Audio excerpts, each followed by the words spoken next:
Ways of study.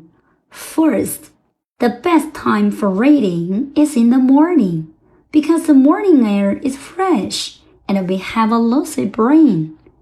首先，第一 first 最佳时间 the best time。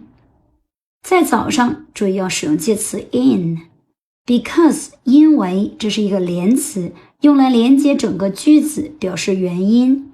We could have desired effect when reading during this period. During 是一个介词，表示在此期间。Second, you must have patience in your studies.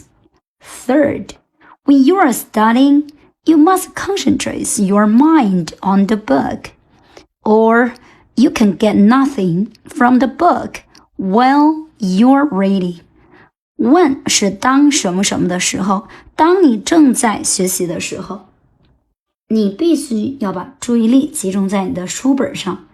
or 在这里边是标准准则，否则你就什么也得不到。Get nothing. Fourth, you must often ask questions. Though there are many ways of studying. Many 修饰可数名词加复数形式。The above will be quite enough if you can practice them. Above 就是上面这些。